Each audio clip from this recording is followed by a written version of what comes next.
Welcome to the Wind Up with Will, everyone. I'm your host, Will, here with another episode. And today we're going to be talking about the college football playoffs. I would love to talk more in depth about the other bowl games that have gone on, the more that are going on. Unfortunately, though, it's late at night, and due to my internet, I have short time spans of, well, I can only do short videos that take forever to upload, or I can do long videos that take infinitely long to upload. So I'm going to have to do shorter videos, unfortunately, until I can find a workaround around the internet issue. So I'm only going to focus on the college football playoffs today and briefly touch on the Heisman. So I'll just go ahead and get started with the Heisman. So if Travis Hunter, the wide receiver slash cornerback for the Colorado Buffaloes, won the Heisman this year. Great year for him, playing both sides of the ball. Pretty impressive to do it in today's game and to be good on both sides of the ball. He's clearly going to go to the NFL. It'll be interesting to see if he can still play both sides of the ball in the NFL, or if teams try and turn him more into wide receiver or cornerback, or if they still use him kind of both ways but don't play him every snap. Because basically this season he played seemingly almost every snap. He played an insane amount of snaps, far more than any player in college football, because he's playing both sides of the ball. No one else is really doing that. So it's very impressive for him, and I would say he's deserving of being nominated for the Heisman. But the guy who is runner-up is the guy I would have voted for, and the guy I would have liked to have seen win it is Ashton Gianti. Just phenomenal season for him. Doing something we rarely see at running back, just the overall stats. I feel like it's a better statistical year. You look at Travis Hunter's stats, they don't really pop out at you, but it is very impressive that Travis Hunter is playing both sides of the ball. That's why he won the Heisman, is that he was playing at a very high level on both sides of the ball. Whereas Ashton Gianti just has insane rushing stats. And that's why I think Gianti should have won the Heisman. It's why I would have voted for him. But you're free to disagree with me on that. I've heard some people say that they clearly think Travis Hunter should have won it. So, I mean, it's an award. It's going to be open for debate. These kind of awards are always going to be debatable. But Gianti's stats on the year, 2,000, excuse me, 2,497 rush yards, 7.3 rush yards per attempt, 29 rushing touchdowns on the season, and he is 131 rush yards away from breaking the all-time college record set by Barry Sanders way back in the 80s, I think, like early 80s, I think, early mid 80s, something like that. But Barry Sanders holds the record. He is 131 yards away from breaking that. He's got a good chance against Penn State in 2 days to do that, and we'll see if he can run on them. Penn State's got a decent defense, but if he's as good as he's been all year, he's going to get that 131 yards. I think he will get that. I think he will get the record. Just a phenomenal season for him. I would have liked to seen him win it. My brother agrees with me on this. If me and him agree on something, it's it's kind of set in stone a little bit of we disagree on a lot of things, but very deserving of Travis Hunter as well. Great season for him. Congratulations to him on winning it. I think Gianti, though, would have been my pick. Dillon Gabriel also had a phenomenal season. Cam Ward had a far better statistical season than Dillon Gabriel outside of completion percentage. So Cam Ward was very deserving as well. I think those were the four nominees, or was it three nominees? All those guys were great and deserving. I would have voted Gianti if I had a vote, but Travis Hunter is the winner of the Heisman this year. Phenomenal season for him, and the Colorado Buffaloes turning it around from last year, making it to a bowl game this year. So that's enough on the Heisman. We're going to go into the actual games now. So let's see. Where is the games? Okay. So the games were the weekend before Christmas. That was about a week and a half ago. I've been traveling a lot again. That weekend I was traveling to Atlanta through heavy traffic, all the Christmas traffic, to go watch the Grizzlies and Hawks. I had to represent my boy John Morant from Murray State. Unfortunately, he didn't play in that game. He was out due to injury, and Trae Young was also out to injury, and we arrived a quarter late. It's a funny story. A very frustrating amount of time in traffic, but it was a fun trip with a friend, my brother, and my dad. It was a fun time. So we really had to follow the games through our phones and the radio. The night before, I was lucky enough to watch Notre Dame. And the first college football playoff game in the 12-team era was hosted by Notre Dame. The first round, the higher seeds get to host have a home playoff game. And my Notre Dame Fighting Irish got to host Indiana, in-state in-state rivalry kind of, even though they've not played in years in football. And Notre Dame very much dominated the game. The score ended up being 27-17, but the score was a lot closer than this game was. Indiana had two really late scores. Within the last minute and a half, Indiana scored twice. They got an onside kick. That's how they did this. With 4 minutes to go in the fourth quarter, it was 27-3. This was a game that the Irish just dominated from the get-go. Outside of a Riley Leonard pick that was quickly corrected by an interception by Xavier Watts on Indiana, by Curtis Rourke threw an interception for Indiana, and Xavier Watts got it for the Irish. Outside of that, Indiana did not really look like they could move the ball well, and Notre Dame just kind of did what they wanted to. And they looked like the clearly better team. The other games were on Saturday, the Saturday before Christmas. You had Ohio State, the 8th seed, hosting Tennessee. They dominated this game 42-17. Absolute blowout. We had Texas, the number 5 seed, hosting Clemson, the 12 seed. Texas won 38-24, and Penn State, the 6th seed, hosting SMU, the 11 seed, won 38-10. All the home teams won in this. Now, I said before the tournament. Sorry, I maybe need to get a little farther back. I think my camera's having a hard time focusing on me. So I'm going to scoot a little bit back. I got a little closer just so I could be to the mic so you could hear me a little better. I don't have the best mic in the world, so hopefully maybe one day I can get a better mic. It's a little more sensitive that can pick me up. But anyway, all the home teams won in this. And I said before this that Tennessee should be hosting Ohio State, that it should be the other way around. I think that was one of my prediction things like a week or two before the final picks, before the final rankings by the committee, is I thought Tennessee would be hosting Ohio State. And I did have Notre Dame hosting Indiana. I've said that for a while. Let me actually go back to one of my previous rounds.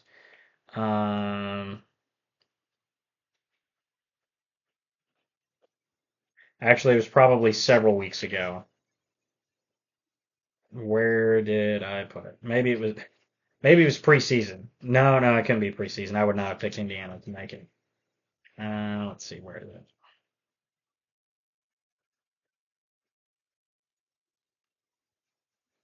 Well, maybe I didn't map it out, but I did say at one point, I don't know if it was in one of my videos or not, that I thought Notre Dame and Indiana might match up. It ended up working out that way. I also thought Tennessee and Ohio State would match up, but I thought Tennessee would be hosting. I think they kind of got cheated out of a home game. I think they should have been hosting a home playoff game instead of Ohio State, but Ohio State did dominate them in this game. I don't know how much you can say that is to them getting the home field advantage. Tennessee really struggled with the run game in this game. Their main running back was out. They had some running backs transfer in the portal. Um, you wonder how much colder weather factors in this as well.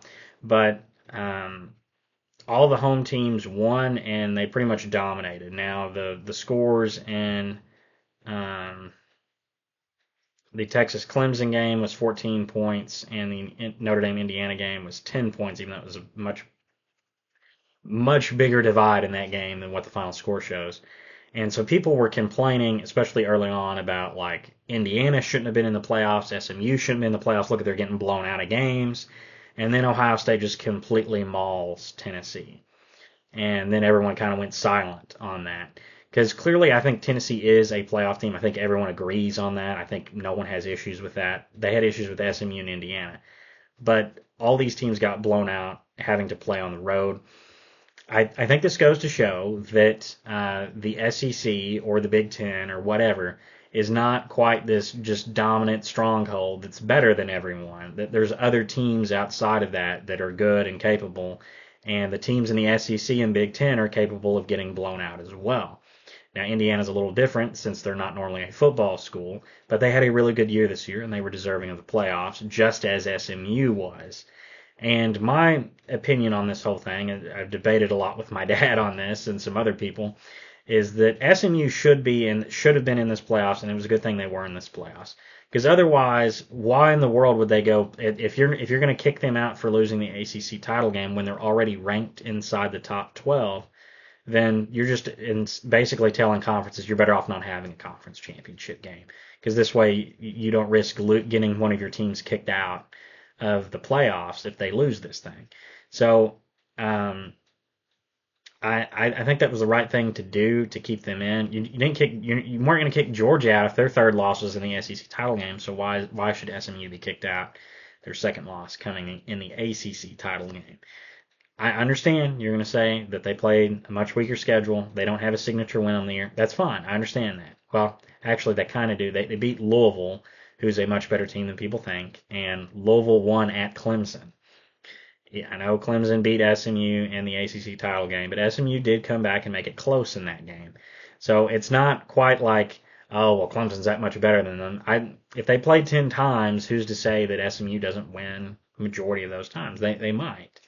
Or it might be 50-50. But I think they had a very much deserving season, and the three-loss SEC teams just they don't really have an argument. Alabama and Ole Miss both had really bad losses, and then South Carolina lost to both of those schools, as well as LSU. Now you can argue that they shouldn't have lost to LSU, but they did lose to them.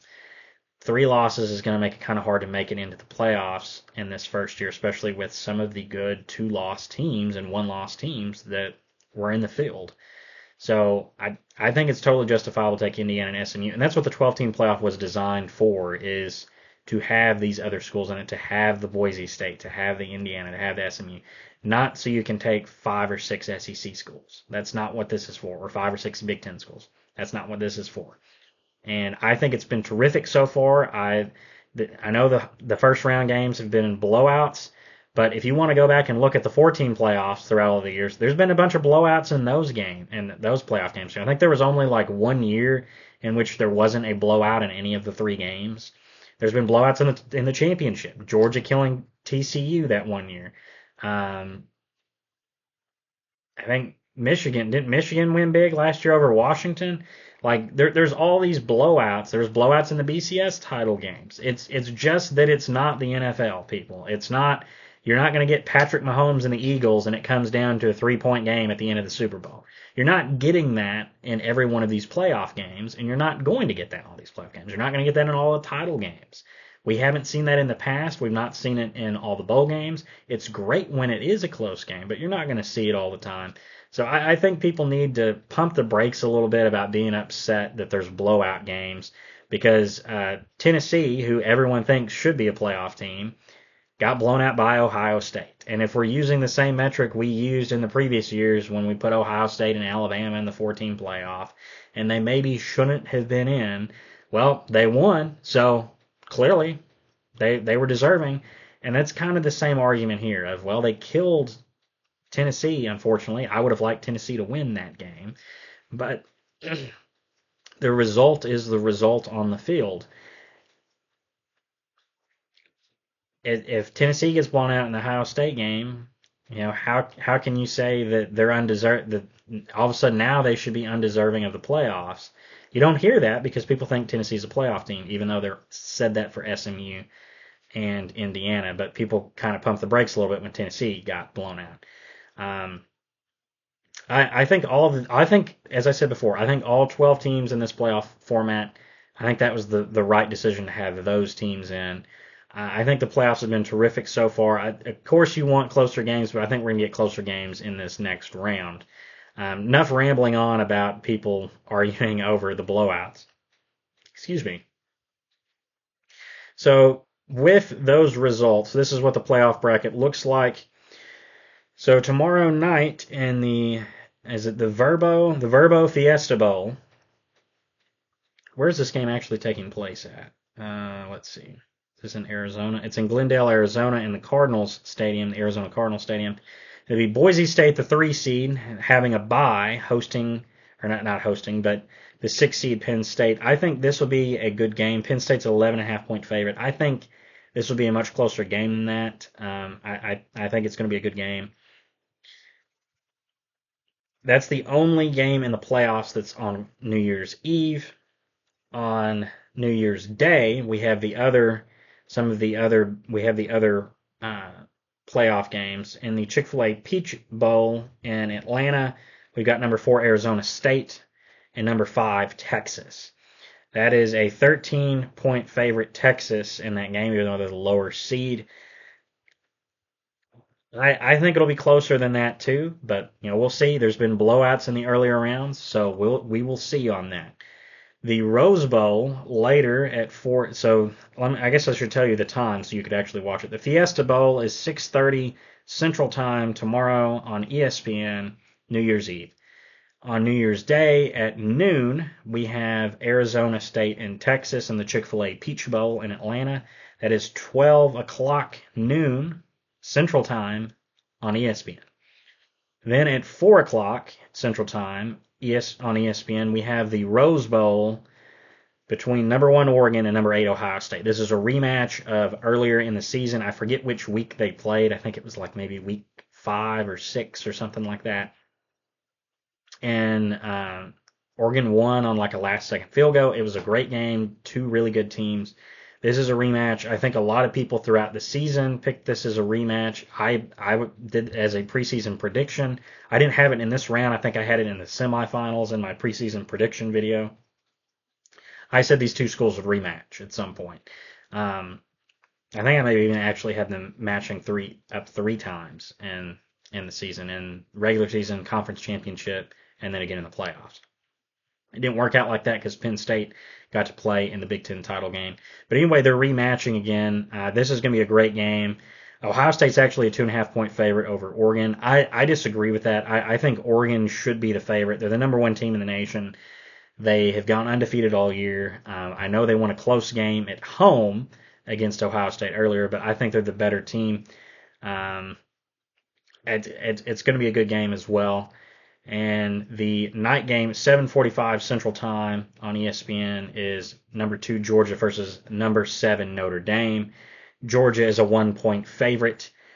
I think this will be a great game as well. I think the Penn State, Boise State, and Texas, Arizona State games, that those could get out of hand. But I think the Ohio State, Oregon game and the Notre Dame, Georgia game are going to be really great games. They're going to be really close, and it's probably going to come down to the wire. Now, this is who I'm going to pick. I'm going to start with the games in order of when they play. So tomorrow, the Verbo Fiesta Bowl, Boise State is an 11.5 point favorite against 11.5 point underdog against Penn State. Penn State is favored in this game, even though the lower seed. I think Penn State looked amazing against SMU. I understand why people are betting them. I'm going to stick to my guns in my prediction video for this and say that Boise State beats Penn State in this game. I think it's gonna be a much closer game than people think, but I'm gonna go with Boise State. I think they're gonna pull out an upset here and move on to the college football semifinals. The next game is Arizona State, Texas in the Chick-fil-A Peaches Bowl, or Chick-fil-A Peach Bowl.